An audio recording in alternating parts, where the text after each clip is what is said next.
దేవుని నామానికి స్తోత్రం కలుగుగాక. చేరువచ్చిన కులు వచ్చిన మీరందరూ కూడా నా హృదయపూర్వకంగా ఆచరించుకున్నాను. మేమందరం ప్రతి విషయంలో ఏ విధంగా నా పట్ల కృప చూపించారో నేను చిన్న సాక్ష్యాలను పంచుకుంటాను.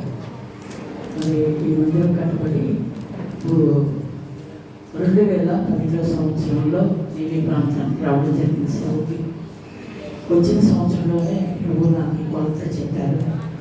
ఏ ఇంజనీర్లు అనుకోలేదు. నాకు ప్రభు నాకు ఇచ్చిన దైవ దర్శనాన్ని బట్టి, ప్రభు నాకు చూపించిన వాక్యాన్ని బట్టి ఆధారం చేసుకొని ఈ యొక్క మొత్తం మందిరం ప్లాన్ అంతా దేవుడే నాకు దర్శనపూర్వకంగా వివరించారు.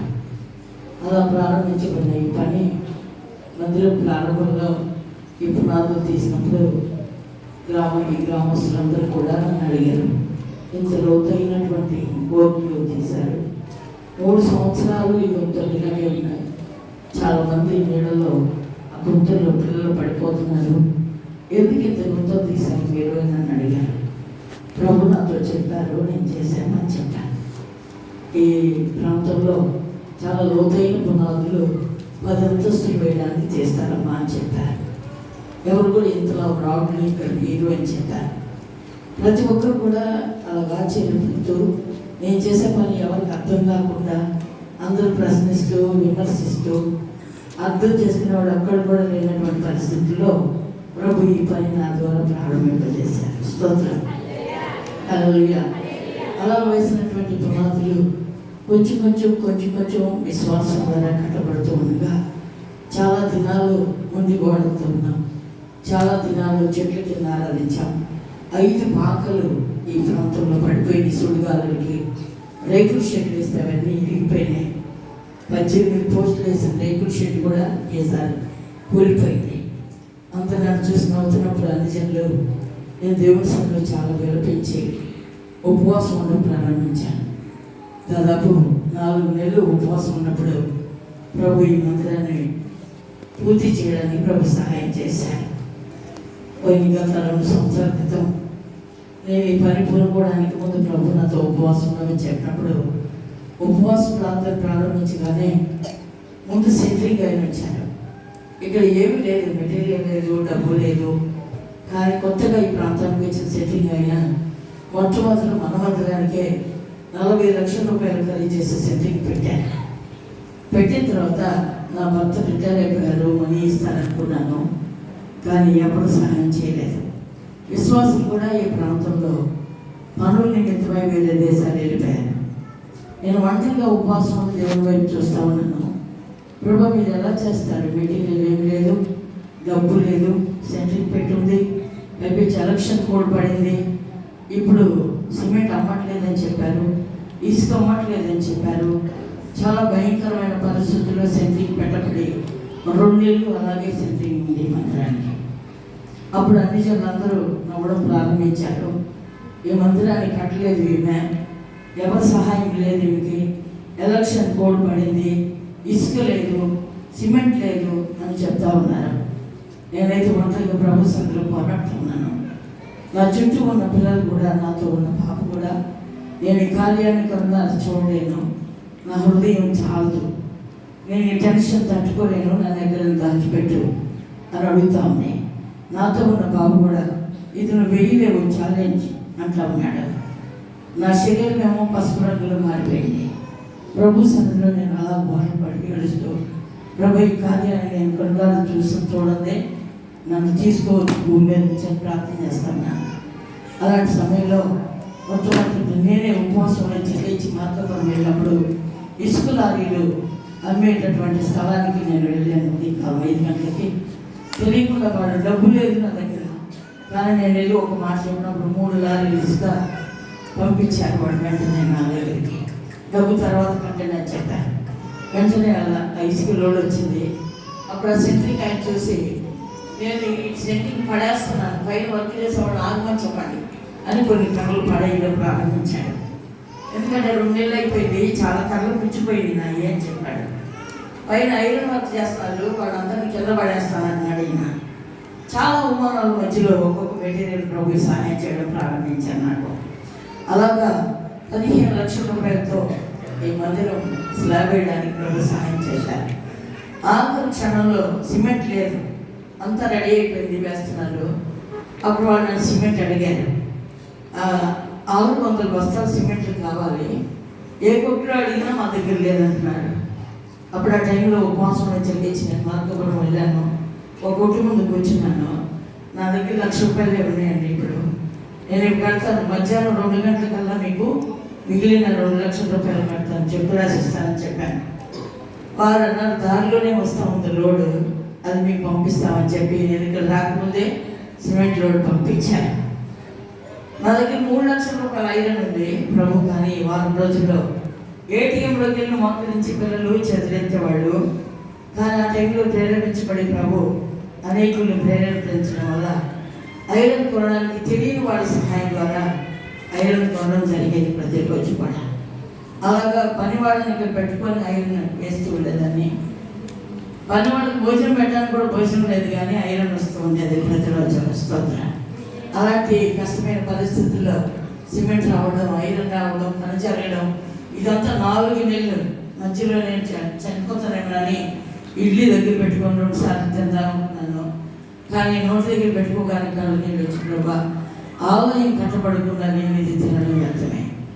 నేను ఈ ఆలయం కనులారా చూడాలి, ఈ భూమి మీద మీరు నాకు అప్పగించిన పని ఎంతో గుర్తించాలి అని ఒక ప్రతిష్ఠ కలిగి ప్రభుకు సమర్పించుకొని, ఆకులేసిన, మరణం వచ్చిన, వ్యాధి కలిగిన ఉపవాసంలో చేయకపోతే ప్రభు ఇది ముగించడానికి సహాయం చేశారు.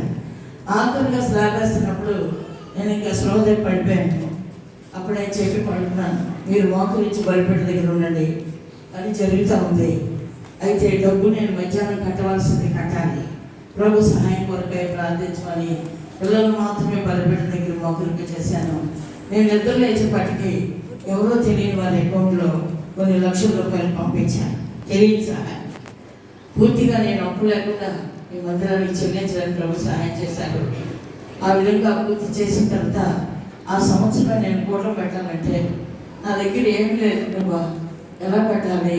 ఈ పని పూర్తి చేసావు, ఇంకా నన్ను పిలుచుకో మా ఇంట్లోకి, నాకు ఇంకా శక్తి లేదు అని చెప్పి మరణానికి చేరువై చాలా దినాలు అలాగే ప్రాంతంలో గడుపుతూ ఉన్నాను.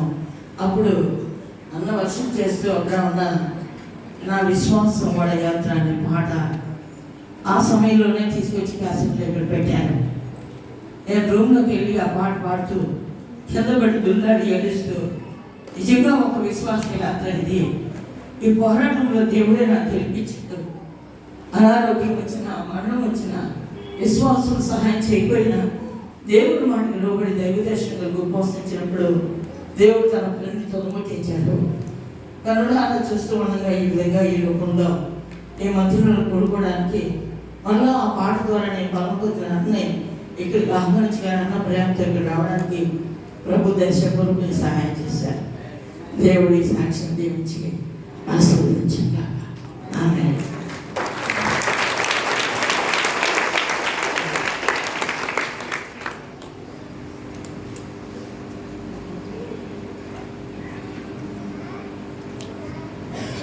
జోసఫ్ పాస్టర్ ప్రార్థన చేస్తాను.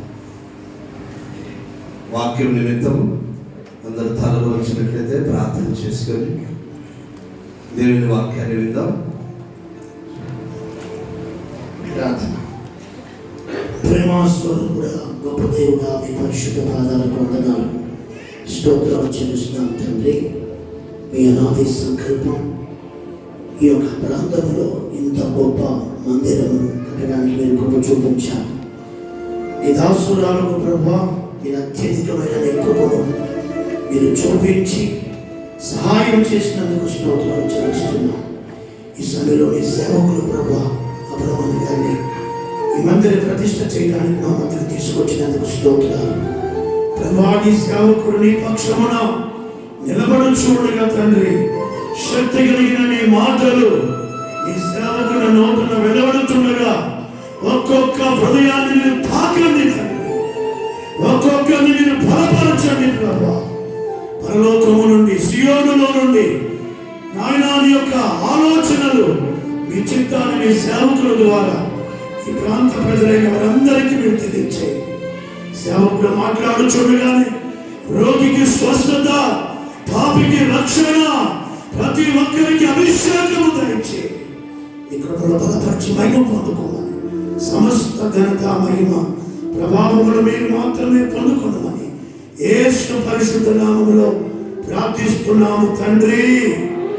ఆమేన్.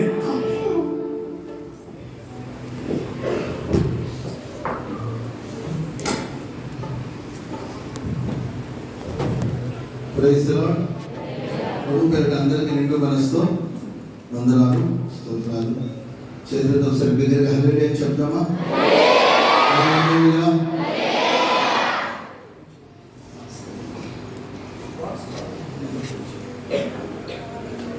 Praise the Lord. హల్లెలూయా. చాలా సంతోషం. దేవుడు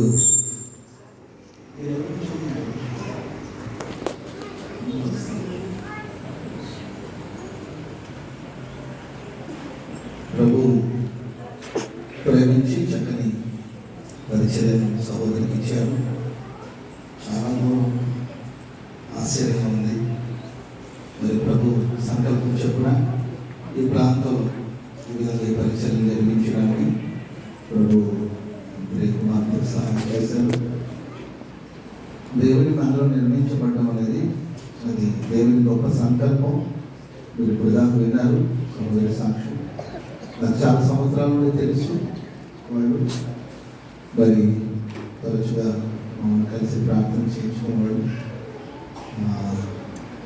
దేవుని ఆలోచన ద్వారా వాళ్ళకి వచ్చి ఈ విధంగా ఈ మందిరం నిర్మించుకోవడానికి ప్రభు సహాయం చేశారు. అడుగుడుగున నీతి మంత్రులు విశ్వాసం మూలంగా జీవిస్తాడని బైబిల్ సెలవిస్తుంది. సో డబ్బు ఉంది, స్థలం ఉంది, అన్ని అవకాశాలు సాక్ష్యాలు ఉంది. ఈరోజు చాలామంది మందిరాలు నిర్మిస్తున్నారు, టైంలు పెట్టుకొని ఇన్ని రోజులు కట్టేసాము అని చెప్పుకున్న వాళ్ళు చాలామంది ఉన్నారు. ఒకటి దాన్ని కూడా కొంతమంది అతిశయంగా ఇన్ని రోజులు మేము మందిరం కట్టేసామని చెప్పి చాటి చెప్పుకున్న వాళ్ళు చాలామంది ఉన్నారు. వాళ్ళ దగ్గర డబ్బులు ఉన్నాయి కాబట్టి దాన్ని బట్టి వాళ్ళు చేస్తూ ఉండొచ్చు. కానీ ఏ ఆధారం లేనప్పుడు ఆధారంగా ఉండాలనుకున్న వాళ్ళు కూడా నిరాధారంగా విడిచిన సందర్భాలు మరి ప్రతిదీ గారు చెప్పారు, ప్రతిదీ మోకాళ్ళ మీద నుండి ప్రార్థన చేసి ప్రభు చేతుల మీద నుండి తీసుకొని ఇవన్నీ సాక్ష్యం. చూడండి, ఆ మార్గాల్లో నడిచి వచ్చారు కాబట్టి ఈరోజు నిలబడి సాక్ష్యం చెప్పగలుగుతున్నారు.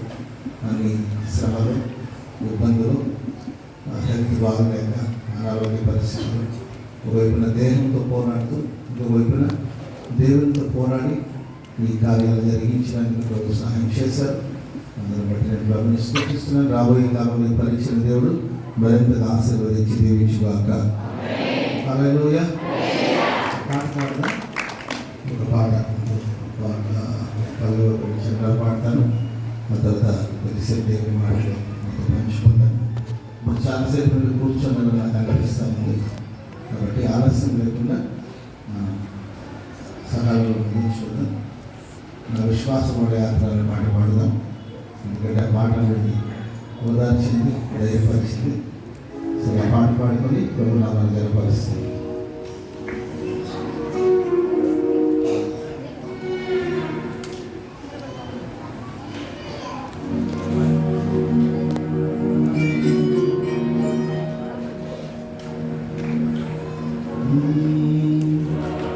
నా విశ్వాసవోడ యాత్ర కొనసాగుతున్నది, నా విశ్వాసవోడ యాత్ర కొనసాగుతున్నది, కొనసాగించే నాకు తోడుండగా, కొనసాగించే యేసు నాకు తోడుండగా, తుఫానులైనా తిరుగాలులైనా, తుఫానులైనా తిరుగాలులైనా,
యేసు నాకు తోడుండగా తుఫానులైనా పెనుగాలులైనా తుఫానులైనా పెనుగాలులైనా ఆపలేవు నా యాత్రను ఆపలేవు నా యాత్రను ఆపలేవు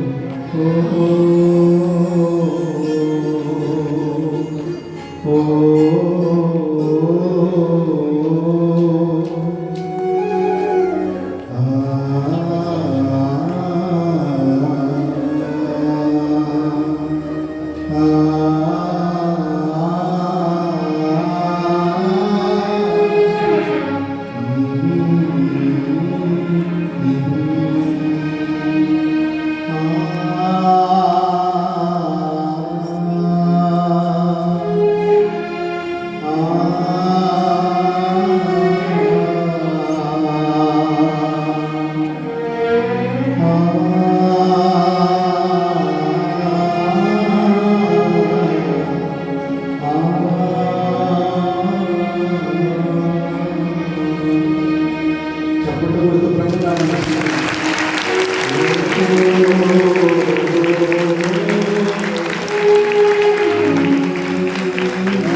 ఆశీర్వదించండి, దీవించండి, చేసి కాపాడు.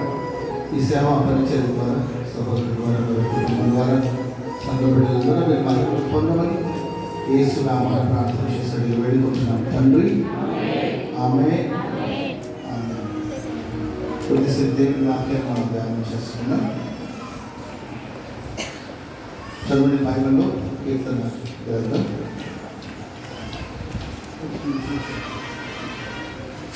కీర్తన గ్రంథం 84వ కీర్తన 5వ వాక్యాన్ని మనం చదువుకుందాం. కీర్తన గ్రంథం 84వ కీర్తన 5వ వచనాన్ని మనం చదువుకుందాం.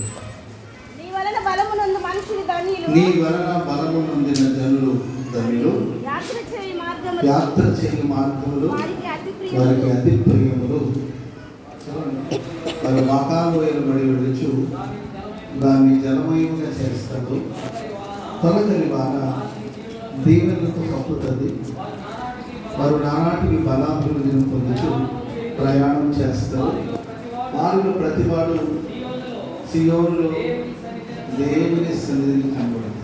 స్తోత్రం చెప్పడం గట్టిగా హల్లెలూయా, హల్లెలూయా. దేవుని వలన బలము నొందిన జనులు ధన్యులు. వారు మకాలోయలు వెళ్ళుచు దాన్ని జలమయముగా చేస్తారు. బైబిల్ చదివిస్తుంది. వారు నానాటికి బలాన్ని పొందుతారు. తొలకరి వాన తన దేవునితో కప్పుతుంది. వారు తప్పక సియోనులో దేవుని సన్నిధిని కనబడతారు. స్తోత్రం చెప్పడం గట్టిగా హల్లెలూయా.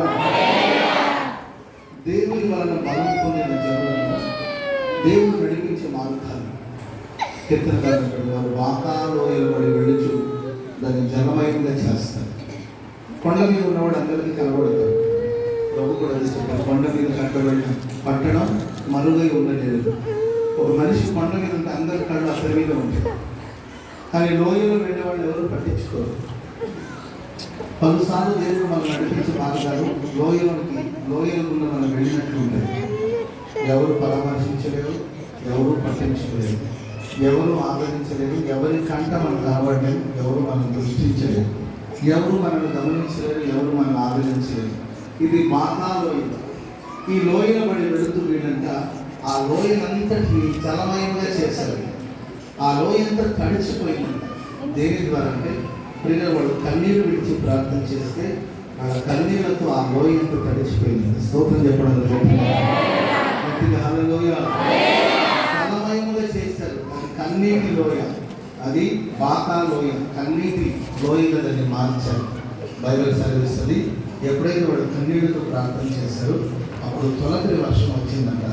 ఆ తొలకరి వాన దీవెనలతో ఆశీర్వాదాలతో ఆ లోయను తప్పిందంట. చెప్పట్లు కొడుతూ దేవుడు వాడు నానాటికి బలాభివృద్ధిని పొందుతూ వచ్చారట.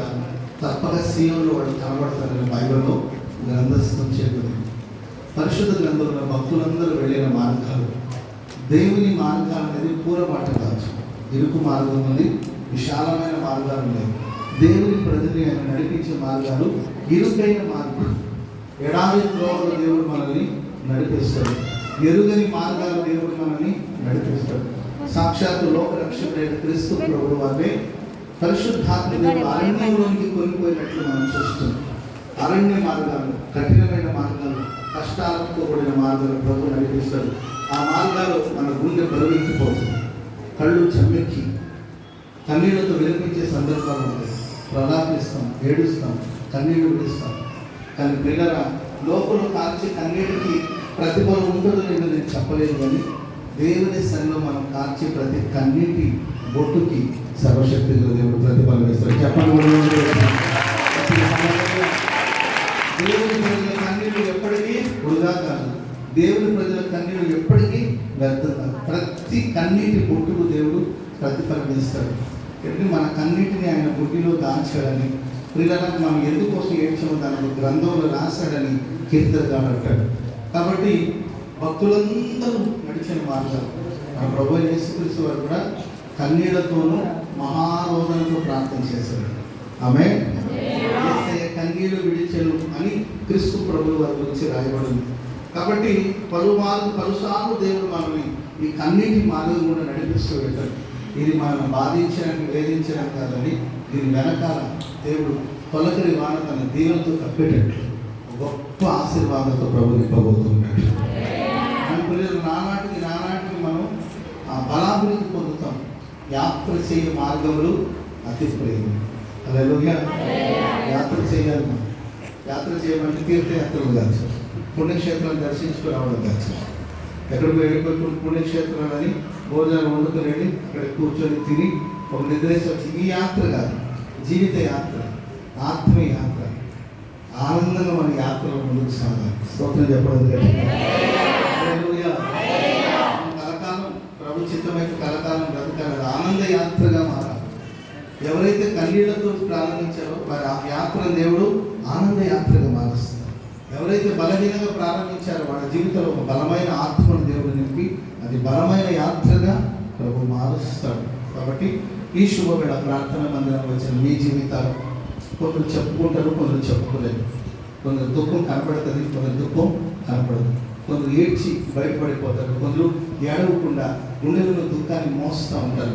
సో ఇక్కడ కూడి వచ్చిన మీ జీవితాలు ఎందుకు దుఃఖంతో, కన్నీళ్లతో, నిట్టూర్పుతో, ఆర్థిక ఇబ్బందులు కావచ్చు, కుటుంబ సమస్యలు కావచ్చు, భర్త వేధింపు కావచ్చు, భార్య అనుమానం కావచ్చు, పిల్లల తిరస్కారం కావచ్చు, పిల్లల సమాజంలో జరుగుతున్న అవమానాలు కావచ్చు, వీటన్నిటిని గుండెలు మోసుకుంటూ వీళ్ళు బ్రతుకుతున్నారేమో. నేను ఆరాధిస్తున్న దేవుడు ఈ వెళుతున్న మార్గాన్ని, ఆ మార్గం అంతా లోయంతటి నుండి జలమయంగా మార్చగలిగితే తప్పక దేవుడు తొలకరి వానం నీ జీవితంలో పంపిస్తాడు. తద్వారా గొప్ప దీవెన మీ హృదయంలో నా దేవుడు నింపబోతున్నాడు. నానాటికి బలాభివృద్ధి ఇవ్వబోతున్నాడు. నానాటికి బలాభివృద్ధి దయచేయబోతున్నాడు. తప్పక సీయోనులో మన దేవుని సన్నిధిలో కనబడదు. ఆమె ఇప్పుడు గట్టిగా హల్లెలూయా. బైబిల్లో ఒక భక్తుల గురించి నేను ధ్యానిస్తుంటే, ఒక భక్తుల గురించి బైబిల్లో ఆ భక్తుడు రాత్రంతా ఏడ్చాడంట. ఆయన సామాన్యమైన వ్యక్తి కూడా కాదు, గొప్ప ప్రార్థన పరుడు, గొప్ప ప్రవక్త, గొప్ప దైవజనుడు. చిన్నతనం నుండి ప్రార్థన చేసిన గొప్ప దైవజనుడు. ఆయన చిన్నప్పటి నుండి దేవుని సన్నిధి నుండి సేవ చేసిన వాడు, గొప్ప ప్రవక్త. అలాంటి ఒక ప్రవక్త జీవితంలో ఓ రాత్రంతా ఏడుస్తాను. ఎంత తను సముదాయించుకోవడానికి కూడా తన వల్ల కాదు. ఏడుస్తాను ఎందుకు ఆయన ఏడ్చాడు చదవండి. సమూయేలు మొదటి గ్రంథం 16వ అధ్యాయం మొదటి వచనం చదువుదాం. సమూయేలు మొదటి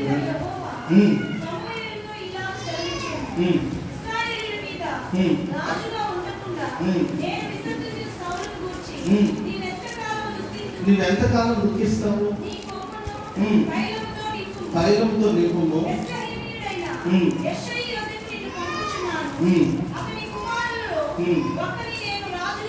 చూడండి, చదవబడిన వాక్య భాగంలో సమూయేలు ప్రవక్త ఏడుస్తున్నాడు. తలలు పైకెత్తి నేను చెప్పే మాటలు వినండి. ఆమె తలలు పైకెత్తి మేడం వచ్చేటటువంటి వెంటలో వచ్చేది. ఓకే ప్రియులారా, ఇక్కడ సమూయేలు ప్రవక్త ఏడుస్తున్నాడు.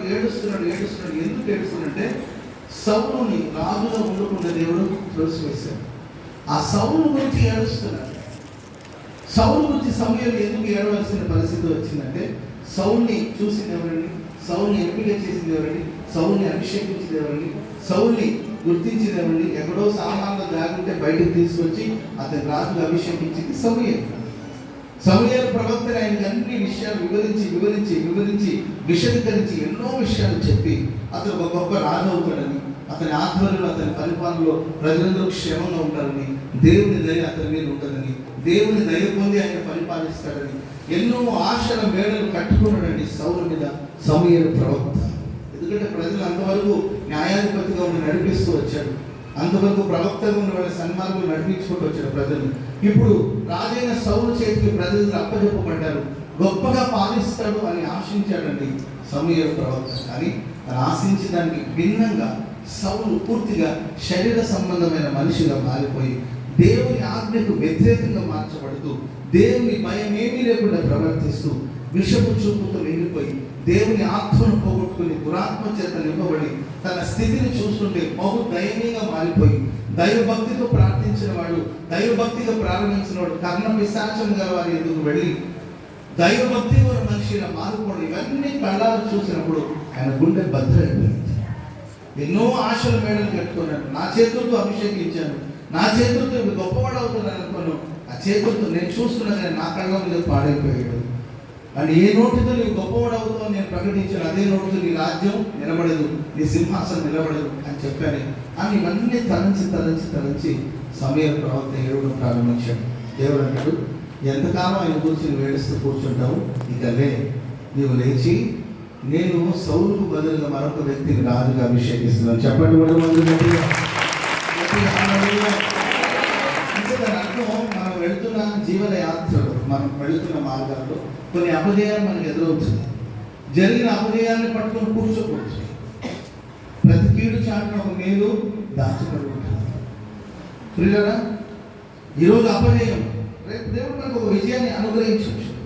ఈరోజు ఓటమిని చూసాము, రేపు విజయాన్ని చూస్తాము.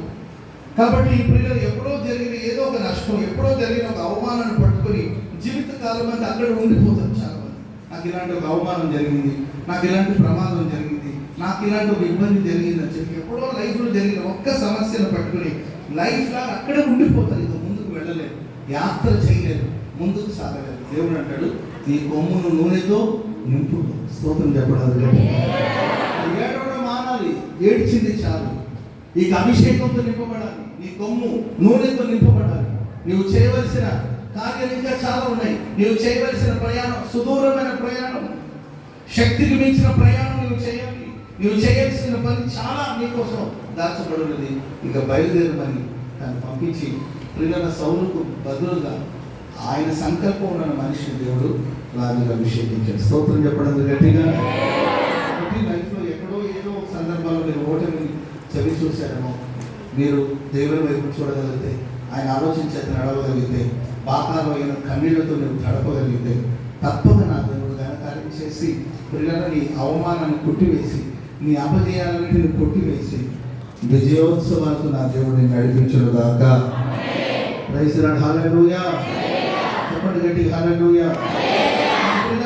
సమూయేలుతో ప్రభు మాట్లాడిన మాటలు మనం ధ్యానిస్తూ వస్తే 3వ వచనం 16వ అధ్యాయం 3వ వచనం చదవండి. 16:3 బలి అర్పణకు పిలువుము, అప్పుడు నీవు చేయవలసిన వాటిని నేను నీకు తెలియచేస్తాను. అందరూ గమనించండి, నీవు చేయవలసిన వాటిని నేను నీకు తెలియచేస్తాను. ఏడుస్తూ ఉన్న సమూయేలుతో దేవుడు అంటాడు, నువ్వు యెషయా అని వాడి ఇంటికి వెళ్ళు, నీవు చేయవలసిన వాటిని నేను నీకు తెలియజేస్తాను. చాలాసార్లు ఇప్పుడు చాలా విషయాలు చెప్తూ వచ్చారు. ప్రార్థన చేసుకుంటే దేవుడు వారికి ఏదేదైతే చెప్పారో దాన్ని వాడు చేసినప్పుడు దేవుడు సహాయం చేస్తూ వచ్చాడు. ప్రార్థన చేసినప్పుడు ప్రభు నడిపించిన మార్గాలు కూడా నడిచినప్పుడు విజయాన్ని దేవుడు చేకూరుస్తూ వచ్చారు. ప్రేమైన వాళ్ళరా, మన సమూహంతో దేవుడు నువ్వు విషయం ఇంటికి వెళ్ళు, నీవు చేయవలసిన విషయాన్ని నేను నీకు బయలుపరుస్తాను. అన్ని విషయాలు దేవుడు అందరినీ బయలుపరచాడు.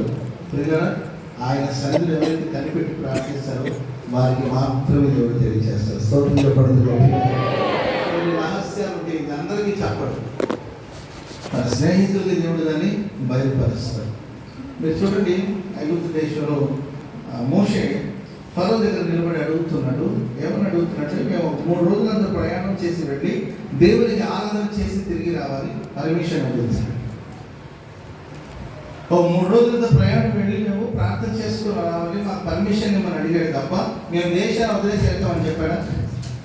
మాకు విడుదలేవు, బానిసత్వం నుండి విడుదలేవు, మేము పాలు తెలు ప్రవహించే దేశాన్ని ఇలా అడిగాలా? లేకపోతే 3 రోజుల ప్రయాణం ఇక్కడ నుండి కొంత ప్రయాణం అక్కడికి వెళ్ళి ఆ ప్రయాణం చూసుకుని అక్కడ వెళ్ళి ప్రార్థన పండుగ చేసుకోవాలి, మేమందరూ వెళ్ళి పండుగ చేసుకుని తిరిగి వస్తాం అన్నాడు. వీళ్ళరా, వీళ్ళందరికీ విడుదల వస్తుందని, వీళ్ళందరూ విమోచించబడతారని, పస్కా రక్తం ద్వారా కడగబడతారని, వీళ్ళందరూ పాలు తెలు ప్రవహించే దేశానికి వెళ్తారని ఇశ్రాయేలు అందరూ తెలుసు.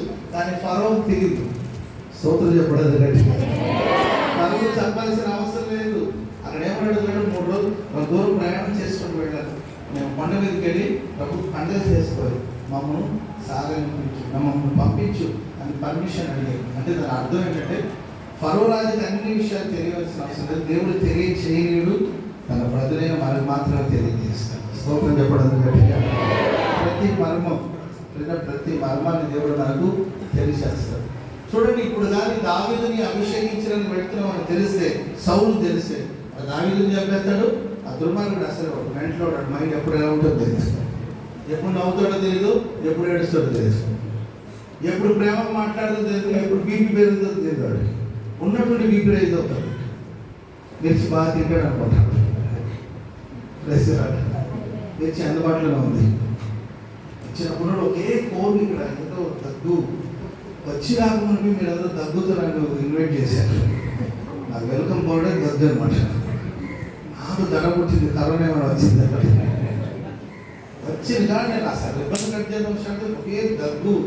అట్లాగే అలలాగా పోయి వస్తా ఉంది. ఎవరైనా కరోనా పేషెంట్ వచ్చారు అనుకున్నాను.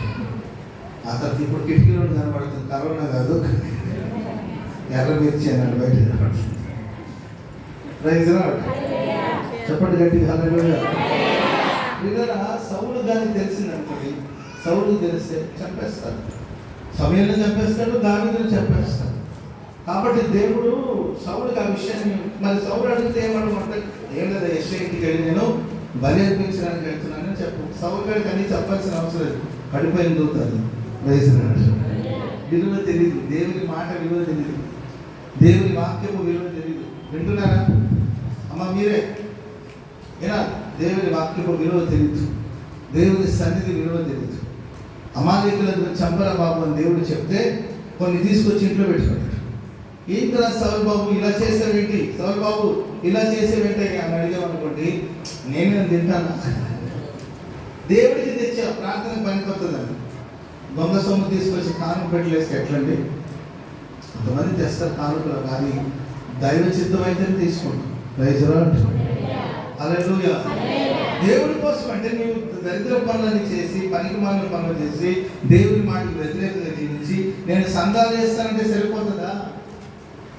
మందమతి నేను సంఘాలు చేస్తానంటే సరిపోతుందా? పిల్లలు ఆలోచించాలి. దేవుడికే కదా అంటాడు. అరే నేను వచ్చేదాకా ఆగ్రా బాబు అని చెప్తే తొందరపడిపోయి ఆయన వచ్చేసరికి ఈయనే పిల్లలు బలి అర్పించేస్తారు. అడుగుతేమో నేను రావడం ఆలస్యమైంది, జనం వెళ్ళిపోతారేమని చెప్పి కంగారు పడ్డాను అని చెప్పి తొందరపాటు నిర్ణయం. ప్రేమైన వాళ్ళ ఇలాంటి మనిషి. కాబట్టి ఏం మాట్లాడినా కష్టమే సౌలు గారు. అందుకే దేవుడు అంటే సౌలు చెప్పాల్సిన అవసరం లేదు, నీవు అక్కడికి వెళ్ళు, అక్కడ నువ్వేం చేయాలి అది నేను చెప్తాను. స్తోత్రం చెప్పడం గట్టిగా హల్లెలూయా. ప్రేమైన వాళ్ళ బాగా లోయలు పడి వెళ్ళబడికి సమస్తాన్ని దేవుడు తేటగా బూజుగా కూడా కాదు కనిపించి కొంతమంది అంటున్నా ఏదో కళ వచ్చిందనా, అసలు కనబడినట్టు ఉంటుందనా, మొహం అంతా బోదులుగా కాదు. ప్రతిదీ దేవుడు తేటగా మనం చెప్తాడు. స్తోత్రం చెప్పడం గట్టిగా. హల్లెలూయా. స్పష్టంగా ఉంటుంది. స్పీకర్ బాక్స్లో ఎట్లా మన వాయిస్ స్పష్టంగా వినపడుతుందో అట్లా వినపడుతుంది. Praise the lord. మనం పాడితే స్పష్టంగా వినపడుతుంది, మనం మాట్లాడితే ఏ విధంగా స్పష్టంగా వినపడుతుంది. దేవుని స్వరం కూడా స్పష్టంగా సమూయేలు అననీయ వీళ్ళందరూ ప్రభు పిలిచాడు. అలా సమూయేలు హల్లెలూయా.